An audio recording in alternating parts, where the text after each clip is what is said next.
साथी के प्रिय साथियों, हम जितेंद्र हरि पांडे साथी यूट्यूब चैनल से इस वीडियो को बिना स्किप किए हुए आप पूरा जरूर देखिएगा।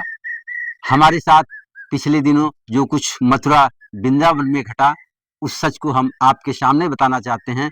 चूंकि आप उसको जानेंगे तो आप कभी मथुरा वृंदावन बांके बिहारी लाल मंदिर को अगर आप जाना चाहेंगे तो इस सच को की जानकारी अगर आपको रहेगी तो आप निश्चिंत होकर के जा पाएंगे और देख पाएंगे। जो कुछ हमारे साथ घटा उस घटना को हम आपके सामने बयां करना चाहते हैं।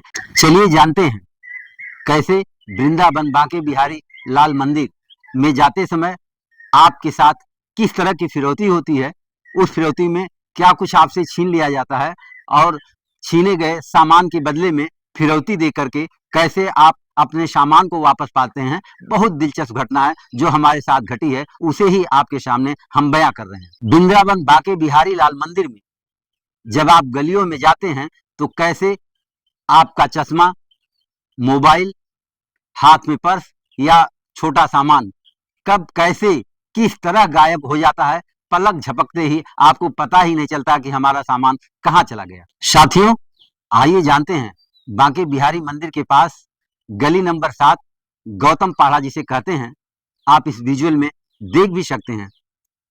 हमारे ड्राइवर गोविंद ने ऑटो से छोड़ते हुए कहा, प्रभु ऑटो इसके आगे नहीं जाएगा, आपको गली से होकर के बिहारी मंदिर जाना पड़ेगा। हमने कहा ठीक है। उसने कहा एक बात याद रखिएगा, आप मोबाइल और चश्मे से सावधान रहिएगा, वहां के बंदर आपका मोबाइल और चश्मा छीन लेते हैं और छीनने के बाद जब आप उनको फ्रूटी देते हैं और फ्रूटी दे करके उनको मनाते हैं तब आपका सामान आपको वापस मिलता है।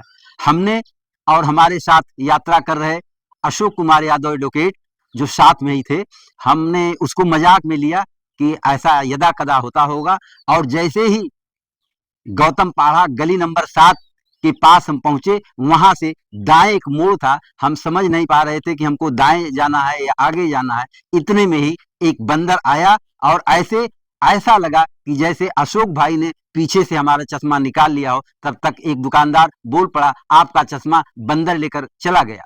अगल बगल के दुकानदारों से जब ये पूछा कि यहाँ ये सब क्या होता है, तो दुकानदारों ने बताया कि साहब यहाँ एक बार कलेक्टर साहब, जिला कलेक्टर साहब आए थे, कलेक्टर साहब का चश्मा बंदर उड़ा ले भागा था और एक दिन दरोगा जी की टोपी उठाकर बंदर छत पे बैठ गया। और यही नहीं, एक महिला जो अपने बैग में 20 लाख का जेवर लेकर आई थी, ये बंदर उठा के रफू चक्कर हो गए थे बड़ी मेहनत के बाद, और वह सामान मिला। और जब ये बंदर आपका मोबाइल और सामान लेकर के जाते हैं तो कहीं छत पर या छज्जे पर बैठ जाते हैं, चश्मे को कुतरते हैं, सामान को ऐसा लगता है कि वो नष्ट कर रहे हैं लेकिन नष्ट नहीं करते। और कुछ तो जिद्दी होते हैं जो काफी मान मनौवल के बाद हमने भी हाथ जोड़ा और खड़े हुए कि किसी तरह से हमारा सामान मिल जाए, लेकिन वो अपने दांतों से चश्मे की डंडी को कुतरता जा रहा था और हम पसीने से भीगते जा रहे हैं। एक फ्रूटी जो हमारी जेब में पड़ी थी उसको बगल के दूसरे बंदर आए, झपट्टा मारे और वो फ्रूटी जेब में ही फट गई, पूरा पैंट भीग गया और उसके बाद वह बंदर वहां से गायब हो गया। हमने सोचा कि अब तो हम बिना चश्मे के क्या कर पाएंगे, कैसे हमारी आगे की यात्रा होगी। एक लड़का आया और उसने जल्दी से कहा कि साहब ये फ्रूटी एक आप लीजिए। एक फ्रूटी लेकर के अपने दौड़ा और दौड़ करके गया, उस फ्रूटी को ऊपर उछालते हुए बंदर को दिया। बंदर ने फ्रूटी तो ले लिया, जब बच्चे ने चश्मे को वापस मांगा तो उसने चश्मा नहीं दिया और कुछ देर के बाद वह दूसरी छत पर चला गया। 14-15 साल का बालक जो फ्रूटी लेकर के बंदर को दे रहा था और वह बंदर के पीछे पीछे भगा। कुछ देर के बाद वापस आया, कहा कि साहब वो बंदर दूसरी छत पे चला गया है, हम वहां जाएंगे तो 50 रुपया हमको किराया देना होगा उस सीढ़ी पर जाने के लिए, नहीं तो लोग जाने नहीं देंगे। कहा कि 100 रुपया आप दीजिएगा तो हम आपका चश्मा वापस ला करके दे देंगे। हमने कहा ठीक है बेटा, तुम जाओ, तुम्हारी फ्रूटी का भी पैसा देंगे और 100 रुपया भी देंगे, चश्मा हमारा किसी तरह से मिल जाए।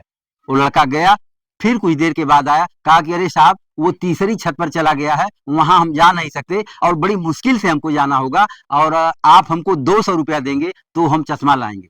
अब इसे ही हमने शुरू में फिरौती कहा है कि बंदर और बच्चे के बीच जो कोऑपरेशन है, बच्चा फ्रूटी देता है, बंदर फ्रूटी पीते हैं और सामान देते हैं। कुछ जिद्दी बंदर जो आगे निकल जाते हैं, तो बच्चा आकर के जिसका सामान, जिसका मोबाइल, जिसका चश्मा गया हुआ होता है, उससे 100-200 रुपया लेते हैं और बंदर को फ्रूटी पिलाते हैं, तब वो ला करके सामान देते हैं। वही हुआ, उस बच्चे को हमको 200 रुपया और फ्रूटी का दाम देना पड़ा। तो घंटों बाद वो चश्मा हमारे पास लेकर के आया और हमारे हाथ में दिया, और उस चश्मे को नुकसान तो ज्यादा नहीं किया था, लेकिन आप विजुअल में देख सकते हैं चश्मे की एक डंडी को थोड़ा कुतरा है और दूसरी डंडी को लोहे तक उतर करके उस शरारती बंदर ने खराब कर दिया था। प्रिय दर्शकों, आपसे निवेदन है, कभी आप मथुरा की यात्रा पर हों, वृंदावन बांके बिहारी मंदिर जाए, तो आप अपना चश्मा, मोबाइल, पर्स इस तरह से छुपा करके रखें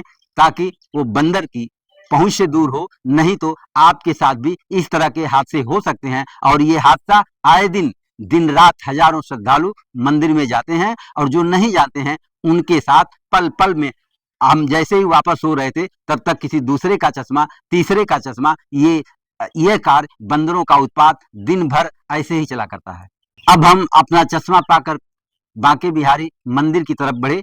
वीआईपी गाड़ियां फर्राटे से मंदिर के रास्ते से होके जा रही थी, जिससे जाम लगा हुआ था। कुछ आगे बढ़ने पर देखा तो महिला पुरुषों का वो जाम का रेला था, जिसमें हमारी और हमारे साथी अशोक यादव की हिम्मत छूट गई, कैसे जाएं। वहीं 2-3 युवक यह भी चिल्ला रहे थे कि जिसको बिना लाइन के दर्शन करना हो, आप हमें पैसा दीजिए, तुरंत 5 मिनट के अंदर दर्शन कराते हैं। वहीं से हम लोगों ने तय किया कि ये जो भीड़ है, इस भीड़ में जाएंगे तो फंस जाएंगे, और पैसे इतने हमारे पास हैं नहीं कि हम इनको पैसा दे करके बांके बिहारी मंदिर का दर्शन करें। हम लोगों ने वहीं से अपना रास्ता बदल लिया और सीधे आ गए अपने ऑटो के पास, और गोविंद जो हमारा ऑटो ड्राइवर था, उसको सब बताया कि जिस बात को तुमने बताया था हमने तो हंसी में मजाक में लिया, और आगे जाने पर वही हुआ जो तुमने कहा था। यह हादसा किसी अन्य के साथ न हो, आप दर्शकों के साथ न हो, इसलिए इस वीडियो को हम बना रहे हैं कि ताकि भविष्य में आप कभी मथुरा जाएं तो आपको यह बात याद रहे। इस तरह की शिकायतें आए दिन मथुरा प्रशासन, उत्तर प्रदेश सरकार के सामने आती है। संबंधित मंत्री अरुण कुमार कहते हैं कि यह पालतू नहीं है और वन्य जीव भी नहीं है, और इसलिए वन विभाग की जिम्मेदारी इन बंदरों को नियंत्रित करने की नहीं है। आखिर सवाल है कि स्थानीय प्रशासन, सरकार ऐसे उत्पाती बंदरों को वहां से हटाने के लिए, दर्शनार्थियों की सुरक्षा के लिए अगर कोई ठोस कदम नहीं उठाएगा तो कौन उठाएगा। कहते हैं नगर निगम को ये जिम्मेदारी, छोटी जगहों पर नगर पालिका और बड़ी जगहों पर नगर निगम को ये जिम्मेदारी दी गई है कि अगर वहां बंदर उत्पात करते हैं तो वह उनको नियंत्रित करें, और उसके लिए 1533 टोल फ्री नंबर दिया गया है। हमारा सवाल है कि वो टोल फ्री नंबर मथुरा के वृंदावन के अंदर बांके बिहारी लाल मंदिर के परिसर के आसपास जो रोज घटनाएं इस तरह की हो रही है, जिसके हम खुद भुक्तभोगी रहेंगे। सरकार से भी सवाल है, प्रशासन से भी सवाल है, नगर निगम से भी सवाल है कि ऐसे उत्पाती बंदरों से कब तक निजात मिलेगी, कब तक छुटकारा मिलेगा। और यह छुटकारा ऐसे उत्पाती बंदरों से, दर्शनार्थियों को छुटकारा मिलना ही चाहिए। यही हमारा सरकार से, प्रशासन से निवेदन है कि जो मथुरा प्रशासन की नाक के नीचे जहां हजारों हजार दर्शनार्थी रोज जा रहे हैं, जिनके साथ ये उत्पाती बंदर उत्पात मचा रहे हैं, इनको रोका जाना चाहिए, इस पर अंकुश लगाया जाना चाहिए। चाहे जैसे भी दर्शनार्थियों की सुरक्षा के लिए, उनके हित के लिए ये किया जाना जरूरी है। यह सरकार से भी और स्थानीय प्रशासन से भी हम साथी यूट्यूब चैनल से जितेंद्र हरि पांडे ये मांग करते हैं। धन्यवाद।